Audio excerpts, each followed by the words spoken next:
Les Simpsons ne prédisent pas l'avenir, ils le contrôlent. Saviez-vous que Matt Groening, le créateur des Simpsons, pourrait être membre des francs-maçons?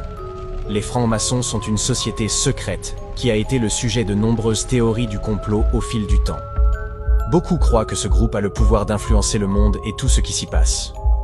Pour commencer, de nombreux personnages des Simpsons ont des noms liés à la franc-maçonnerie. Par exemple, le personnage de Homer est nommé d'après l'ancien poète grec Homère, qui a écrit sur la guerre de Troie. Dans la franc-maçonnerie, la guerre de Troie est un symbole de la lutte entre le bien et le mal. De plus, il y a plusieurs références à la franc-maçonnerie dans différents épisodes des Simpsons. Par exemple, dans un épisode, Homer devient membre d'une société secrète appelée les Stonecutters, qui est clairement une parodie des francs-maçons. Enfin, Groening lui-même a admis qu'il était fasciné par les sociétés secrètes et les théories du complot.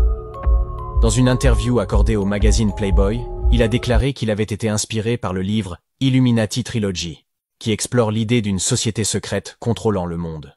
Peut-être que les Simpsons ne prédisent rien en réalité. Peut-être que leur influence est simplement si puissante qu'ils sont capables de contrôler ce qui se passe.